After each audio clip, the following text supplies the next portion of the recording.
Lamentablemente uno de los panelistas no ha llegado, no, y quisiera que un amigo de él, Leonardo Calvo, pase acá y nos comente qué ocurrió. Nuestro hermano y compañero Manuel Cuesta Morúa, desde la tarde de ayer, varios de nuestros compañeros estamos sintiendo el acoso, la presión y la amenaza de los oficiales de la policía política para intentar disuadirnos de que asistiéramos al evento de hoy. En la mañana de hoy, el hermano Manuel Cuesta Morúa fue detenido en su casa por la policía política y llevado sin rumbo desconocido. Y también nuestro compañero y hermano Juan Antonio Madrazo Luna, líder del Comité Ciudadano por la Integración Racial, fue detenido a la salida de su casa y conducido a la unidad de 21 y C. No sabemos hasta qué hora estén detenidos, esperemos que sea hasta por la tarde, pero lamentablemente él no va a poder asistir y le reitero su saludo y gracias. Una vez visto la presentación de Rafael, que hubiera sido excelente que en algún momento lo tengamos por acá para hablar de estos temas, ¿no? Yo quisiera comenzar con Boris y Pedro a discutir algunos temas en relación al pluralismo y el socialismo en la Cuba actual.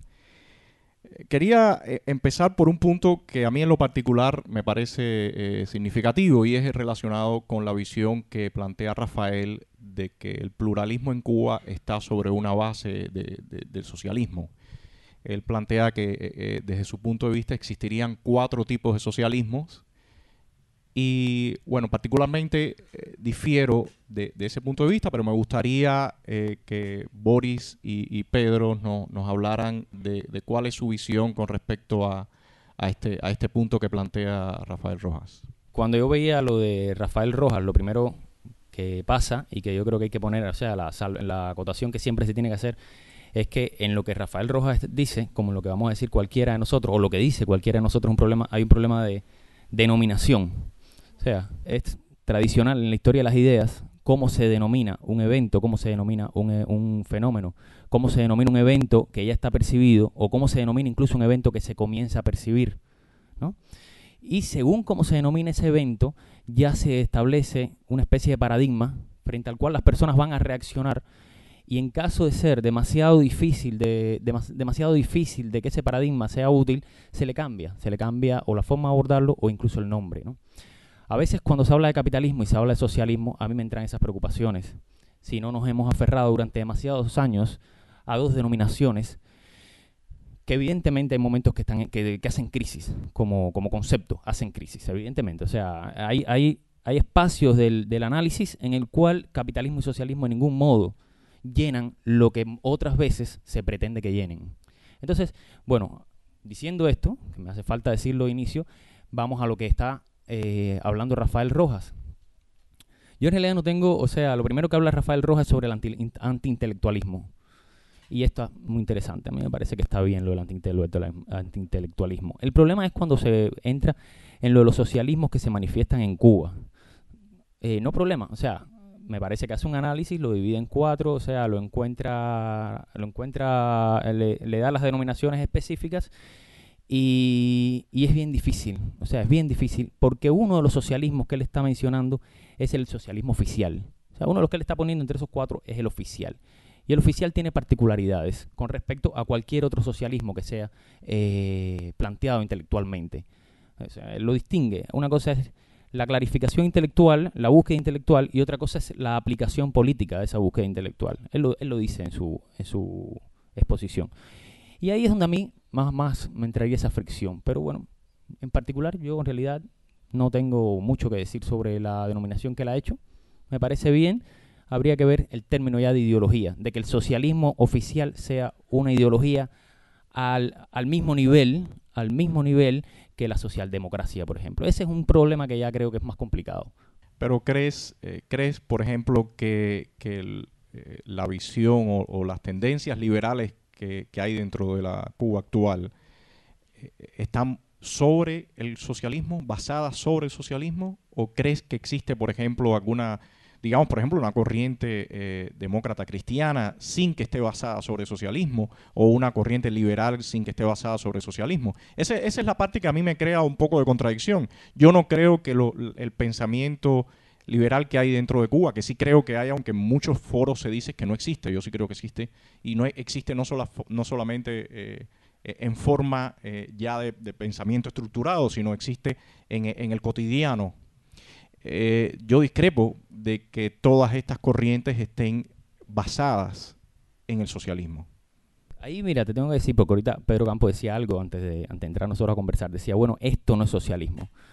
Y eso es algo que ya se empieza a notar en las personas que están escribiendo sobre socialismo, ¿no? Este no es el socialismo. Y ahí yo tengo un problema con esa tesis. O sea, tengo un problema con esa tesis. Porque era lo que te decía ahorita. O sea, ¿qué es socialismo entonces? ¿Qué oportunidad le están pidiendo al socialismo? O sea, ¿qué oportunidad le están pidiendo al socialismo al pedirnos o al pedirle a una masa enorme, entre otras cosas, de víctimas, al pedirle que vuelvan a comenzar? Porque, por ejemplo, cuando tú hablas de capitalismo, que volvemos a esas cosas larguísimas donde se mete tanto, cuando tú hablas de capitalismo no puedes entonces decir, no, pero el capitalismo no es el comercio triangular de esclavos y los esclavos que se traían, no, eso era capitalismo también. Ahí había un afán de riqueza, ahí había muchas cosas, muchos elementos propios del capitalismo, y fue brutal. Fue brutal. Los barcos aquellos, los negros, cuando cogían una enfermedad, eso está testimoniado, los tiraban al mar. Eran seres humanos como tú y como yo. Entonces, el capitalismo no se puede decir, o esa cosa que te digo que para mí es muy complicada, el capitalismo no se puede decir, no era eso, el capitalismo son los derechos humanos, no, mentira.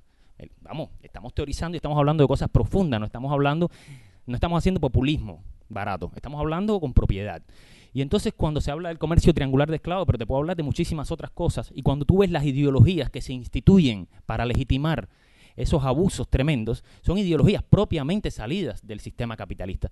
Entonces yo creo que el socialismo, también ese concepto complejo y difícil que es socialismo, que a veces te digo que no llena los conflictos que se le presentan, que el socialismo tiene que asumir lo que hizo. O sea, tiene que asumirlo. Y yo considero extremadamente juicioso, noble y necesario, las tres cosas, replantearse ese socialismo, partir hacia una superación de ese socialismo, establecer las bases de un socialismo que sea verdaderamente el paso ese, que yo no comparto, lo sabes, pero ese paso superior, vamos a decir, ese paso hacia mejor, si es posible, mira, eso está bienvenido. Pero hay que partir de que sí hubo un empeño socialista, de que, por ejemplo, la Revolución de Octubre tuvo líderes muy carismáticos que lo dieron todo, el pueblo soviético lo dio todo por ese socialismo y se le asesinó. O sea, el crimen, el genocidio de Stalin, ese no se puede olvidar y ese hay que asumirlo. Cuando hablamos de una ideología y hablamos de esa ideología cuando queremos detenida en el tiempo y de otra en movimiento.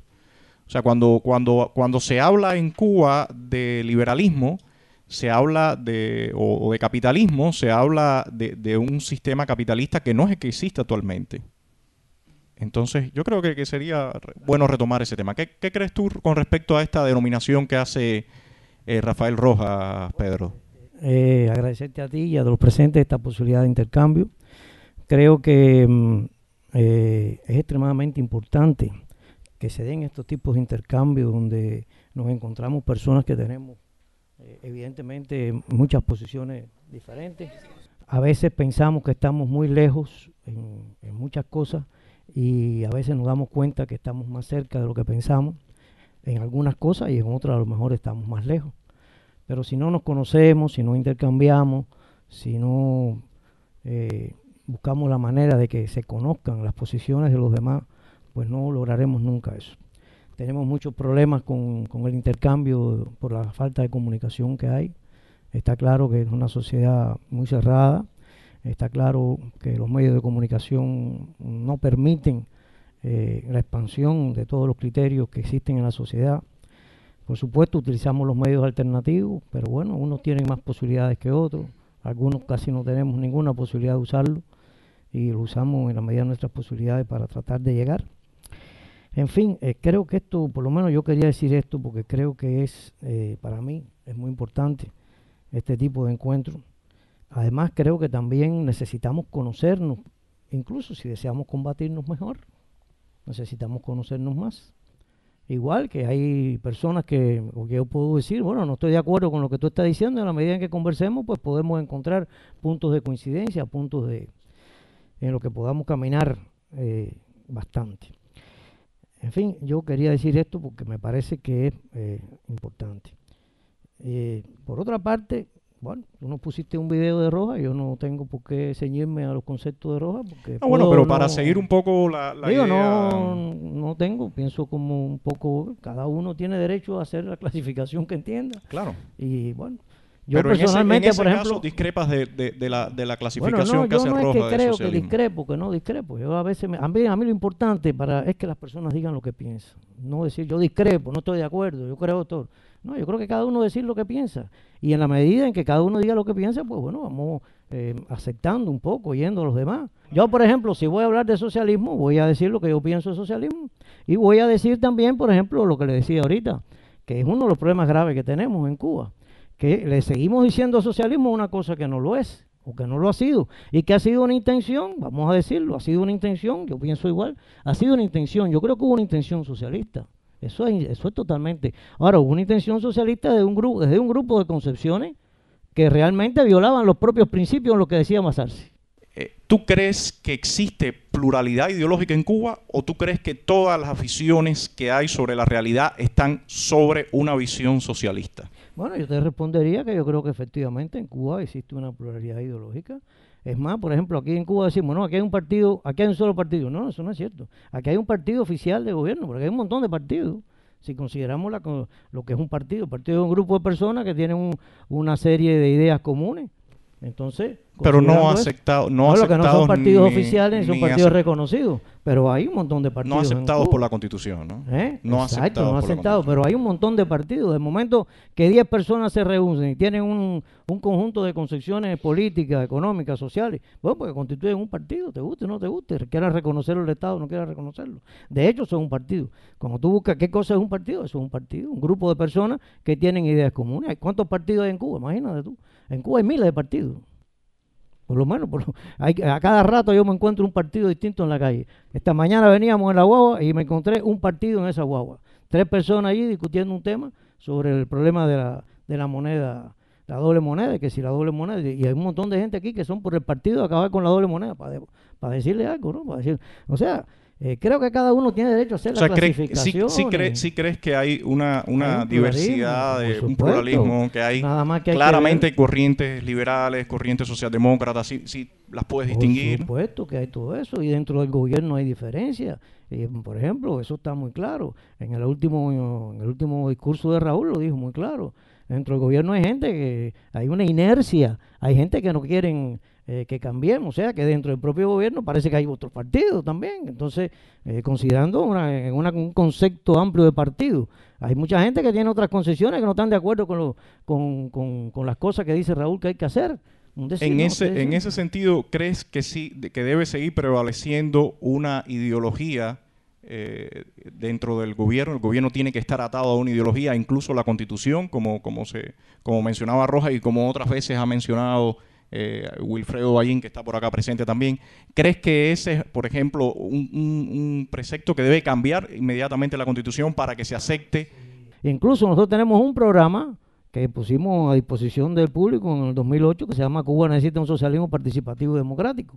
Y ahora recientemente, en enero, ese programa lo revisamos y le agregamos una serie de cosas. ¿Por qué? Porque llevamos 2 años debatiendo y recibiendo vía correo electrónico y por muchas vías muchos criterios de todas las personas. A ver, quisiera preguntarle a Boris sobre este punto. Boris, ¿tú crees que debe haber una ideología de Estado o definitivamente eso debe cambiarse en el país? Evidentemente nos ha hecho mucho daño la ideología de Estado. Es evidente. O sea, oponerse a eso es miedo y oponerse a eso es terror. Nos ha hecho mucho daño la ideología de Estado. Y le ha hecho mucho daño a miles de personas que combatieron y a miles o millones de personas que entregaron toda la riqueza de su vida, labrada a lo largo, yo pienso mucho en eso, porque mis abuelos están entre ellos, labrada entre el 1902 y el 1959 y que la pusieron a disposición del nuevo Estado porque ellos no tenían conciencia de quiénes eran los clásicos del marxismo ni nada por el estilo, pero porque estaba bien, lo dieron todo, ¿entiendes? Entonces cuando tú empiezas a leer que a espaldas de ese pueblo que lo dio todo se jugó con su fortuna, eso para mí es diario. Yo siento que yo traiga temas así, pero es que son los diarios. O sea, yo me levanto y empiezo a ver ese tema, ¿no? Entonces es el que tengo que hablar. A espaldas de ese pueblo se jugó con esa fortuna. Se jugó esa fortuna hasta dejarlo, como ya te dije una vez aquí, completamente desafortunado. Hoy no tenemos nada. Hoy no somos personas de fortuna, no hemos labrado nada a lo largo de nuestra vida. No lo han labrado nuestros padres, que nos están legando un mundo que sucumbió, pero no le estamos legando nosotros. Ya yo tengo 35 años, no sé cuánto tendrás tú. No, nosotros no tenemos nada, somos seres con nada. Y cuando te digo fortuna no te digo dinero, no, por supuesto que no. Cuando te digo fortuna te digo un universo que entre otras cosas te orgullece y te hace levantar la cabeza. Porque si tú te levantas todos los días a las 8 de la mañana y te acuestas a las 10 de la noche y has estado trabajando todo el día, es para algo, para tener algo en tu vida, una certeza de algo, por lo menos tus hijos crecidos decentemente. Entonces, la ideología de Estado nos ha acabado con todo eso. La preocupación de qué van a comer nuestros hijos no es que van a comer el lunes que viene, es que van a comer hoy por la noche. ¿Entiendes? O sea, la ideología de Estado que ha habido en Cuba ha sido insoportable, imposible, inadmisible. Entonces, en ese sentido, ¿crees que deban existir también, si no debe existir un monopolio de la ideología, debe existir el pluripartidismo también? Claro, la consecuencia de eso es que no puede haber un monopolio de la ideología, por favor. De hecho, te digo, en lo que decía al principio, en este problema de denominaciones, si le vamos a llamar ideología a las corrientes de pensamiento que surgen en las sociedades democráticas, la democracia que existe hoy, no el ideal de democracia, si le vamos a llamar ideología a eso que surge en las sociedades democráticas, tenemos que entender que lo que estamos llamando ideología de Estado es una particularidad muy específica, efectivamente, de esa ideología de Estado. Si no, le tenemos que cambiar el nombre. No podemos decirle ideología. Es lo que yo pienso en ese sentido. Pedro, ¿tú crees en multipartidismo o crees que debe haber un solo partido? Bueno, yo creo que dije que en Cuba había muchos partidos. No, pero digo oficiales y que puedan competir en elecciones. Bueno, yo creo que los que somos marxistas decimos que las leyes tienen que ponerse de acuerdo con la realidad y no pretender poner la realidad de acuerdo con las leyes. O sea, eso es marxismo-leninismo pulmón, o sea, pienso yo. Y por tanto, en Cuba hay muchos partidos, llegará un momento en que habrá legalización de esos partidos, esos movimientos. Nos guste o no nos guste, existen. Le guste o no le guste a los comunistas tradicionales, va a poner un nombre, porque yo me considero comunista. Porque yo soy un comunista, digamos, de otro tipo de concepciones. Ese es otro problema.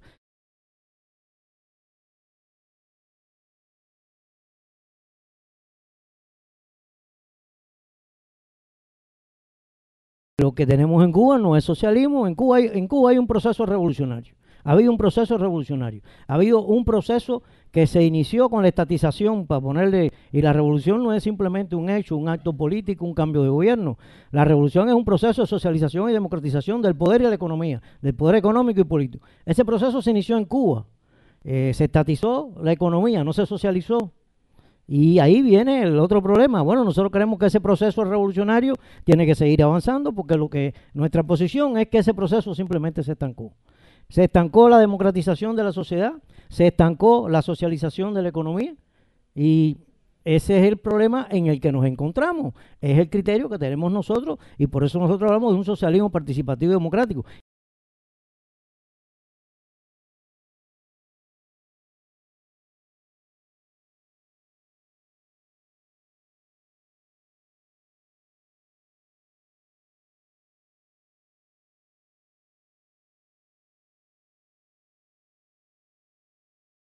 ¿Y qué ocurrió en Cuba? Bueno, un poco parecido a lo que pasó en la Unión Soviética. Lo que hubo una estatización de la economía. Y lo que hubo fue un socialismo de Estado, por ejemplo, se ha calificado por ahí que en última instancia, ¿qué cosa fue? Un capitalismo monopolista de Estado. El Estado dueño de un medio de producción y siguió explotando a los trabajadores. El capitalismo, ¿qué cosa es el capitalismo? No voy a entrar aquí en una definición, voy a tratar de decir algo que todo el mundo dice, no, eso solo no es capitalismo. No, el capitalismo es un sistema económico, político y social.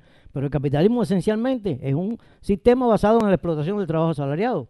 Decía Marx que la aspiración de los comunistas era la abolición del trabajo asalariado. Yo no he oído hablar aquí de la abolición del trabajo asalariado en este sistema. Entonces, por ejemplo, esa es la máxima aspiración, decía Marx, de los comunistas. Entonces, ¿qué es marxismo? Que no aspira a la abolición del trabajo asalariado. El Partido Comunista no habló nunca de la abolición del trabajo asalariado. El Partido Comunista defendía la continuación del trabajo asalariado y que le pagaran más a los trabajadores. Eran reformas dentro del sistema. A ver, una pregunta para irnos a la cuestión de que escribes bastante sobre ese tema, sobre la propiedad. ¿Qué visión tienes tú sobre la propiedad privada y sobre la propiedad estatal, sobre la propiedad Bueno, ya por ejemplo empecé a decirte que en Cuba lo que se había producido era una estatización de la propiedad, no una socialización de la propiedad. Yo me remito a, y bueno, podrán decir lo que cada uno tiene su manera de pensar y decir, bueno, yo me remito a los conceptos marxistas de propiedad. Marx expresa con toda claridad en el manifiesto comunista que los comunistas no estamos contra la propiedad en general ni contra la propiedad privada en particular, sino contra un tipo de propiedad, la propiedad que explota trabajo asalariado, que es la propiedad capitalista. En ese sentido es que, decía Marx, la solución, la abolición de la propiedad, la abolición del trabajo asalariado es lo que conduciría al socialismo. ¿Y eso qué implica? Cambios en el sistema de propiedad capitalista, sea capitalista de Estado, sea capitalista en privado. Cambios, no es que no soy yo ni pienso que eso va a ser un proceso que haya que hacerlo porque mañana nos propongamos convertir todo en cooperativa o porque mañana no, eso no es así. Eso debe ser un proceso, debe ser no, es un proceso. Ese proceso de hecho está ocurriendo, no en Cuba, en el mundo entero. En el mundo entero están aumentando las formas cooperativas de producción como respuesta precisamente a la crisis capitalista, como respuesta de muchos trabajadores a que no quieren seguir siendo explotados por el capital. En este punto que me planteas, yo creo que es claro que están apareciendo muchas formas de establecer empresas. Incluso el asunto de tener una empresa con varios dueños y que se repartan las ganancias, eso no es nada nuevo. Exacto. Y hay, pero yo discrepo en lo particular con que eso vaya a una forma de socialismo. Yo creo que no va a la concepción socialista que incluso he leído en tus textos. Hay un punto que me gustaría tocar y es el siguiente. Si tú planteas, estamos hablando de que en tu concepción tú tienes un sistema democrático donde hay pluripartidismo, donde hay elecciones libres, hay libertad de prensa, libertad de expresión. ¿Qué ocurre si cuando tú planteas estas formas cooperativas, un grueso o una parte importante de la población no solamente que no desee, sino que tú ves que el movimiento no va en esa dirección? Nosotros estamos hablando de la sociedad, es un proceso, que te guste o no te guste, estés de acuerdo o no estés de acuerdo, está caminando en dirección a la socialización. Ahora, por ejemplo, en el mundo entero, hace rato, desde antes de Marx hay un proceso. Incluso en el Capital, Marx habla de las sociedades por acciones como la primera fase de composición del capital. Y hay mucha gente que dice, no, la sociedad por acciones, eso es capitalismo. No. Según Marx es la primera forma en que empieza a descomponerse el capital. Y las sociedades por acciones son desde la época de Marx, para no hablar, por ejemplo, de las sociedades por acciones como se han desarrollado enormemente en Estados Unidos. No sé si ustedes saben, por ejemplo, que la Ford es una sociedad por acciones. Y no saben, por ejemplo, que en Estados Unidos, por ejemplo, hay más de 1 millón de cooperativistas. Boric, retomando un poco, regresando, en las formas de propiedad, ¿qué crees tú de las diferentes formas de propiedad? ¿Cómo pueden convivir? Afortunadamente estaba buscando, lo tengo aquí, el día que Bayín estuvo aquí en el encuentro y dijo que para el derecho la propiedad es el uso, disfrute y disposición. Creo que lo vi a Bayín por ahí ahorita. Dijo uso, disfrute y disposición. Y como yo estudié historia, después impartí historia de la filosofía 3 años en ELISA y más bien, o sea, estudio más de sociología. Y veo que de derecho yo no sé nada. Entonces, cuando Bayín dijo eso, incluso dije, bueno, esto tendría que consultarlo a ver si es que es así o que estos son varias corrientes de derecho que están diciéndolo así. Pero me pareció muy interesante, ¿no? Uso, disfrute y disposición de algo, del elemento ese del que uno está apropiado, ¿no? Me pareció interesantísimo porque el derecho a veces es muy esclarecedor con algunas cosas. Uso, disfrute y disposición. Y fue Bayín aquí el que dijo, si tú tienes uso y disfrute pero no tienes disposición, no tienes propiedad. Si tú tienes disposición pero no tienes uso y disfrute, no tienes propiedad. Y eso a mí me esclareció. Acuérdate que cuando se habla de cualquier cosa siempre hay que hablar desde el punto de vista legal. Por supuesto hay que hablar desde el punto de vista legal. Y entre otros puntos de vista hay que hablar desde el punto de vista humano. Lógicamente. O sea, las personas que rechazan, o sea, esto cuando ahora se dice, no, Raúl decía al Congreso del Partido, decía, no, el problema de la nación es económico. ¿Económico? ¿Cómo que económico? ¿De qué me estás hablando? Primero que nada es humano. Lo que pasa es que los tecnócratas, los antiintelectuales a los que se refiere, las personas que no entienden sencillamente para qué es el conocimiento intelectual. Hay muchas personas que no entienden. Hay personas que piensan, la filosofía es estar por el cielo. No, hombre, no. No, hombre, no. Mira, yo tengo acá estaba leyendo el otro día el libro de Huber Matos, y Huber Matos, cuando sale de la cárcel, que llega a Costa Rica la primera noche, después de 20 años de prisión, se levanta, va al baño y cuando regresa se asusta tremendamente, mete un grito porque ve un hombre en su cuarto. La mujer se despierta exaltada, pero ¿qué pasa? Viene gente de otro lado. Era que se estaba viendo en el espejo. Se estaba viendo en el espejo. O sea, que al ser humano hay que tener mucho cuidado con lo que se hace, con lo que se le hace. O sea, ¿no? La propiedad, bueno, sí, la propiedad primero que nada, o sea, cualquier cosa que determinemos de la propiedad, primero que hay que ir a lo que se ha dicho a lo largo de tantos años para no incurrir en de pronto, una improvisación que nos acabe. Él lo está diciendo, él no está diciendo, no, el socialismo mañana es, oye, caballero, se acabó el trabajo asalariado. Él está diciendo un proceso, está apelando a los Estados Unidos. Yo he oído a muchas personas decir que hoy los Estados Unidos son casi el país más socialista que existe. Yo lo he oído a personas hablar del socialismo en Estados Unidos. Entonces, tú me dices, bueno, la propiedad. Bueno, yo creo que hay un paradigma de propiedad. Cuando Ballín habló de propiedad, yo sentí que ese paradigma ahí se me explicaba desde el punto de vista legal.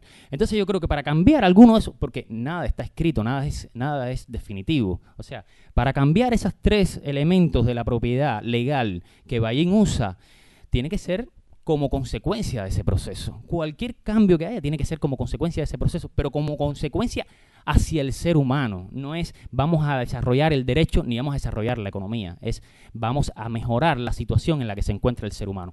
Hoy la sociedad que tenemos, le voy a llamar capitalista porque te refiero, todo el mundo habla de capitalismo, pero hoy la sociedad que tenemos realmente no ha resuelto los problemas de la comunidad de los seres humanos. Quizás sea mucho pedirle. Quizás sea mucho pedirnos que resolvamos los problemas del otro. Junto con Marx, contemporáneo con Marx, estaba el gran pensador alemán, igual que Marx, Friedrich Nietzsche. Y Friedrich Nietzsche tiene a las respuestas estas que son, no es Marx el primero que se está proponiendo una evolución, o sea, no es Marx el primero que habla de evolución. La ciencia en la que Marx está insertado es una ciencia evolucionista por excelencia. Darwin es como, para los evolucionistas Darwin es como un dios. Marx, no sé si lo sabrás, pero Marx quiere dedicarle el primer tomo del Capital a Darwin. Y se lo pide, y Darwin rechaza eso, porque Marx está viendo las tremendas implicaciones del descubrimiento de Darwin. Marx lo ve. Pero sin embargo, contemporáneo con Darwin hay otras personas que se están oponiendo a esa idea del progreso. Esa idea del progreso definitivo y ya dejamos atrás. Yo pienso que nosotros no hemos dejado nada atrás, particularmente. Nosotros no hemos dejado nunca nada atrás. Maquiavelo, por ejemplo, lo dice. Maquiavelo dice, hay tiempos mejores y hay tiempos peores. No todo tiempo futuro es mejor. No, hombre, no. Hay tiempos mejores y tiempos peores. Yo pienso que es así. Yo pienso que eso es cierto. Y Nietzsche, volviendo a la frase de Nietzsche, Nietzsche decía, si nosotros podemos hacer algo mejor, ¿por qué no lo hacemos ahora? Si realmente el mundo puede ir a algo mejor, esto no es literal, esto es la idea. Si realmente el mundo puede ir a algo mejor, ¿por qué no lo hace ya? Entonces, yo estoy de acuerdo, va a haber un proceso, pero esos procesos no son para mejor. Esos procesos son para volver a legitimar esas relaciones sociales, económicas, esas relaciones, actualizarlas. Las relaciones permanentemente entre los seres humanos las estamos actualizando en todos los niveles. Hace aproximadamente un mes le hice una entrevista a un empresario joven español que se llama Jesús Encinar. Él me contaba su experiencia en una empresa que él abre en internet donde es sobre bienes raíces. Y a mí me pareció muy interesante la entrevista con él y sus comentarios. Y respecto a eso, iba un poco la pregunta. Una de las formas en que en las sociedades actuales se están moviendo muchísimo es todo lo que tiene que ver con los emprendedores en la parte de las tecnologías. Y ahí estamos hablando de propiedad privada y empresas que pueden arrancar. Él, por ejemplo, empezó en el 2000, en este momento me comentaba que su empresa factura alrededor de 20 y tantos millones de euros anuales y tiene como 250 trabajadores, algo así. Me refiero a la cuestión esta de los tipos de propiedad. Tipo de propiedad privada con empresas que creen que ya dejan de ser pequeñas empresas y ya empiezan a ser medianas y grandes empresas. O sea, ¿tú concibes ese tipo de emprendedor y ese tipo de propiedad en la visión de país que tú tienes? Yo en lo que está diciendo Pedro Campos estoy coincidiendo en algunas cosas. En otras es evidente que no estamos coincidiendo. O sea, yo pienso efectivamente, hoy por hoy, yo no veo que el paradigma de la propiedad esté en el vértice, en el borde de un cambio. El paradigma de la propiedad, yo no veo que esté en el vórtice de un cambio. Yo creo que las formas de propiedad o el mercado de propiedad, que también ahora se le llama un poco eso, el mercado de propiedades que existe, o sea, usted acude a un mercado y se asume esa propiedad. Ese mercado de propiedades que existe hoy por hoy, yo no lo veo abocado a un cambio. no creo que hoy por hoy, teóricamente, vaya, no creo no. A ver, yo no he visto, no, ni en Cuba ni en el mundo. O sea, me parece que están coexistiendo muchos modos de propiedad. Me parece, usted ha hablado de la propiedad cooperativa y yo le veo o sea, le veo el sentido de la propiedad cooperativa, pero yo no veo en este momento de nuestra historia que se esté llegando a un cambio, que estemos en el vértice de un cambio radical, o sea, que haya los elementos ya de un cambio radical, que no digo que no puede hacer en algún momento, porque es que ¿cómo vamos a predecir el futuro? Lo que hoy por hoy, me preguntas de Cuba, lo que pasa que hoy por hoy en Cuba lo que no hay es propiedad. Hace poco se dio, estuvo circulando un escrito, una entrevista que le hicieron al empresario cubano-americano Carlos Saladriga, y a partir de eso se dio una polémica sobre el asunto de la inversión de los cubanos americanos en el país. Evidentemente, bueno, Carlos Saladriga tiene una empresa que es una gran empresa, no es una pequeña ni mediana empresa. Salió en Espacio Laical o en Palabra Nueva, creo. Sin Palabra Nueva, creo que sí. Dentro de esto también existen otras experiencias, por ejemplo, la experiencia en China para salir del tremendo desastre económico que venía de la época de Mao, tuvo como la principal inyección económica los chinos de ultramar. ¿Qué piensas de este aspecto? ¿Crees que es esencial que los cubanos radicados en cualquier parte del mundo, mira, que vivan en cualquier parte en del esa mundo entrevista puedan... yo recuerdo algunas cosas, pero recuerdo que Saladrigas dijo que la inversión de la emigración, del exilio cubano, no podía ocurrir sin el derecho de inversión del ciudadano cubano. Carlos Saladrigas lo dice, eso es un problema moral elemental. ¿Pero qué pasa? Ya hoy por hoy hay muchos cubanoamericanos que nacieron en los Estados Unidos. Y la ley de inversión extranjera podría, o sea, teóricamente, podría dar el derecho a que esas personas invirtieran en Cuba porque son ciudadanos norteamericanos, nacieron en Estados Unidos, son hijos o nietos. Y eso podría pasar. Mira, ese es un tema delicado. Si eso pasa en la actual estructura del castrismo, sería una de las cosas más tristes. O sea, si no ha sido suficiente la tristeza que hemos estado acumulando, si eso pasa en la estructura presente del castrismo, sería uno de los eventos más tristes de la historia contemporánea. O sea, si se permite la inversión de los cubanos. Si los cubanos o los descendientes de cubanos, viendo efectivamente las posibilidades de inversión en Cuba, Cuba es una minita de oro, siempre lo fue. Cuba históricamente fue una mina de oro. Cuba supo cambiar sus paradigmas económicos, pudo cambiar sus paradigmas económicos porque históricamente Cuba es un país muy bien posicionado, con una población muy cohesionada. O sea, en Cuba no hay esos problemas de culturas diferentes. Una población que ya ha accedido a un paradigma de civilización X, pero de manera única. En Cuba no hay problemas de religión. O sea, Cuba no tiene problemas, Cuba se los busca. O sea, no tenemos problemas sociales para tener de nuevo nuestra nación próspera. Una nación próspera, humana y económicamente, porque nos hace falta tener una nación próspera económicamente. Entonces, ante la vista de esas riquezas, va a ser inevitable que, digamos, los tiburones de las inversiones internacionales y de las finanzas internacionales no le caigan a Cuba si de pronto se le abre al capital extranjero, incluido el capital cubano. Habrá cubanos que tendrán la dignidad y la decencia de Saladrigas y decir, no, mira, no puede ser. Pero va a ser inevitable, porque en términos de beneficio... ¿Crees que no debe haber inversión de los cubanos que están fuera en nuestro país? O sea, que no deben aceptarla en caso de que se abra esa posibilidad desde la estructura presente del castrismo. Para mí el castrismo ya no existe. El castrismo lo mantenemos nosotros, los ciudadanos de este país lo mantenemos. El castrismo no genera riqueza, no genera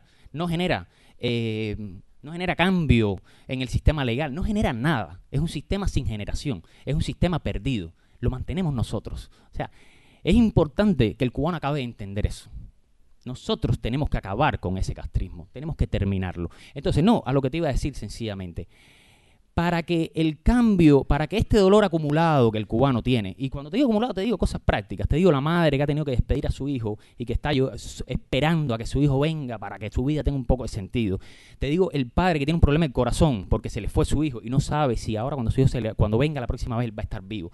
Para eliminar las marcas de ese dolor, es importante que el cambio en Cuba, ese que va a permitir que se prospere, que haya inversiones extranjeras y cubanas, en fin, en el camino que sea, no estoy hablando aquí de socialismo o algo por el estilo, que ese cambio se articule desde todos, Si nosotros todos nos sentimos actores de ese cambio y solo eso se podrá lograr moviendo nosotros este gobierno, si nosotros todos podemos articular ese cambio, entonces vamos a ser capaces, quizás no de superar el dolor, pero sí de, mira, que el dolor se quede ahí, que nosotros estamos construyendo. Sin embargo, si lo que pasa es que el cambio se articula desde las élites, esas élites que dicen el ciudadano cubano puede forrar botones, pero el yerno de Raúl Castro puede jugar con 3.000 millones de dólares en las inversiones del Mariel, en las inversiones del níquel, en las inversiones de esto, donde además se le pagan $50 a un trabajador. Horror en Cuba, $50 en el siglo XX jamás se pagó, vaya, un trabajador. En Cuba se lograron salarios mínimos ya en el año 30, ¿entiendes? O sea, eso que lo va a permitir, que esa diferencia tremenda, entonces sería acumulación del dolor. Pasaría como el cambio soviético. El cambio soviético fue un cambio que lo cambiaron las élites. Ver, vamos y donde el resultado, ya nada más termino, donde el resultado cuál es, hoy la Unión Soviética es un país, hoy Rusia es un país con altísimas tasas de suicidio, con una tremenda crisis demográfica. Si el cambio lo hacemos todo, habrá alegría para superar el dolor. Pedro, ¿qué crees de la inversión de los cubanos americanos y de los cubanos acá en la economía cubana? Coincido un poco con Boris. Eso tiene que ser producto de la discusión que logremos articular entre todos los cubanos, producto del consenso al que lleguemos de cómo se deben hacer esos movimientos, porque unos u otros podemos arrepentirnos después. Para que unos u otros no tengamos que arrepentirnos después, tenemos que ponernos a discutir cómo va a ser eso. Y vamos a articularlo de una manera que no sea costosa, de una manera que no sea, como tú dijiste, que dolorosa. O sea, no es solo para que no tengamos que arrepentirnos después, es para que no podamos arrepentirnos después, porque en una sociedad de derecho no hay una persona que se arrepiente y la cambia. Entonces, en una sociedad de derecho, si nos arrepentimos, ya está establecido un sistema de derecho que no es uno el que lo cambia. Ese problema, como muchos otros, tienen que ser producto de una discusión que yo considero pendiente, porque nadie me puede decir que el sexto congreso del partido abordó, incluso el sexto congreso del partido lo dijeron claramente. Creo que hay 300 propuestas y cosas estas que ni siquiera se consideraron allí. O sea, es necesario, y es una de las cosas por las que nosotros estamos abogando, un diálogo de toda la gente que tiene posiciones, criterios, un diálogo no solo entre revolucionarios, entre comillas, digamos, porque hay gente que se dicen revolucionarios que, por favor, para mí son todo lo contrario. Entonces, yo creo que precisamente necesitamos ese diálogo inclusivo, donde como esto que estamos haciendo aquí, pongamos distintas posiciones, hay quien se pare y diga, bueno, yo creo, y entonces lleguemos todos de acuerdo de a qué manera vamos a acudir para llegar a esa sociedad. Porque, bueno, por ejemplo, aquí, no sé quién hablaba ahorita, bueno, creo que era, en el video se decía algo, ¿no? La sociedad martiana, marxista, bueno, imagínate, cada uno puede tener una interpretación de ese problema. Nos guste o no nos guste, Martí es un paradigma para nosotros. La gente puede, y todo el mundo, de una u otra forma, tiene en Martí, o encuentra en Martí lo que cree y quiere creer. Entonces, bueno, mira, nos guste o no nos guste, el problema es que hay paradigmas martianos. Por ejemplo, Martí hablaba de la repartición de la tierra y de la repartición de la propiedad y de la repartición de la riqueza nacional. Esa era la base económica de la sociedad que se proponía Martí. Martí criticó el trabajo asalariado también. Y en el trabajo, por ejemplo, de la futura esclavitud, cuando habla Martí hace prácticamente, digo yo, una crítica adelantada del socialismo de Estado. No del socialismo, sino del socialismo de Estado. Prácticamente hace una crítica adelantada, retrata cosas que están pasando en la sociedad del socialismo de Estado cubano, como si hubiera estado sentado allí como en Cuatro Caminos mirando lo que pasó. Una pregunta, dentro de esta pluralidad e inclusión que me estabas hablando, ¿crees que los cubanos que residen en el exterior deberían tener derecho a voto? Yo pienso que todos los cubanos tienen que tener todos los derechos de cualquier ciudadano, de voto no, a todos, porque bueno, yo tengo una concepción, digamos, ampliamente democrática de la sociedad, para que yo quisiera, pero la que a veces cada uno aquí puede creer la sociedad que quiera, pero eso no quiere decir que sea la que va a ocurrir. No, eso está la claro, que va a ocurrir es criterio, una mixtura, ¿no?, de todo eso. Claro. ¿Me entiendes? Es una mixtura de todo eso. Yo tengo un pensamiento democrático, tengo un pensamiento socializante que no necesariamente todos comparten ni tienen por qué compartir, y yo respeto que no lo compartan, como creo que hay que respetar el mío. Y yo creo que esa es una de las cosas más importantes, por eso yo empecé hablando por ahí. Yo creo que una de las cosas más importantes es acabar de entendernos entre todos, que tenemos un poco que respetarla. Tú puedes decir cosas que yo no esté de acuerdo, pero mira, yo las respeto, yo no. Y después, ¿qué tiene que ocurrir? ¿O qué tendrá que ocurrir? Tendrá que ocurrir que lleguemos en toda la sociedad a un consenso de ideas, a un consenso de cuál es la sociedad que vamos a desarrollar. Por ejemplo, yo vi el video que tú me diste del anterior evento que yo no pude participar, donde vi, por ejemplo, intervenciones de Ballín, de intervenciones de Giovanni, bueno, decían cosas que, como yo voy a estar en contra de eso. Decían otras cosas que a lo mejor no las comparto, pero mira, yo respeto todo eso, de la manera de pensar de cada uno. Y yo creo que sencillamente ese es el gran problema que tenemos. Necesitamos intercambiar y llegaremos a una sociedad cuando seamos capaces los cubanos de llegar a un consenso. Consenso no quiere decir que se va a hacer lo que tú quieres. Consenso se va a decir que se va a hacer lo que entre todos creamos mejor, y habrá cosas que no necesariamente son las que uno quiere y habrá cosas que no son necesariamente las que otro quiere. Pero bueno, son cosas que aceptamos o aceptamos en general. Boris, con respecto a la posibilidad de voto de los cubanos que radican en el exterior, ¿qué crees tú? ¿Crees que deben tener capacidad de voto? Digamos, por ejemplo, votar por un presidente. No, pero por supuesto, Antonio. O sea, claro. El 20% de nuestra población está en el extranjero. Y probablemente, no sé cuál es el porciento de la riqueza económica que este país tiene, bueno, o de la pobreza económica, no sé cuál es el porciento de esa pobreza económica que viene de la emigración. Probablemente sea mucho más que el 20%, supongo que el 50%, el 60%, a través de remesa, a través de... O sea, yo una vez tuve que ir a buscar a una persona que venía de los Estados Unidos y yo me quedé espantado, o sea, ¿no? Lelo, yo no sabía, por el aeropuerto nacional, por la entrada de los aviones de Miami, entran barcos de productos. Yo veía aquello y yo decía, ¿pero qué es esto? Entran barcos de productos. Las personas vienen con carros llenos de productos. Todo eso viene de los Estados Unidos. O sea, eso es una forma de importación que tenemos. O sea, esta sociedad tiene en los cubanos del exilio su sostén. Su sostén. Y además es un dinero que viene muy democráticamente porque se reparte familiarmente. No lo reparte el Estado, por suerte no reparte eso. Lo coge, sí, pero no lo reparte.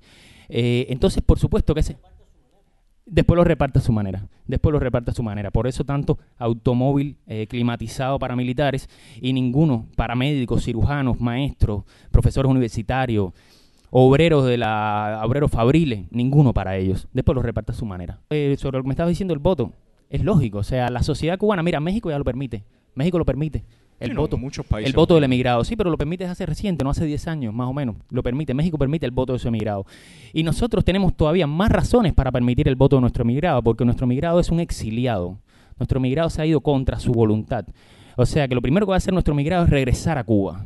Ese regreso yo lo sueño, te digo la verdad. Lo sueño. Sueño con esas calles llenas de personas. Espero que ese regreso sea un regreso absolutamente legítimo.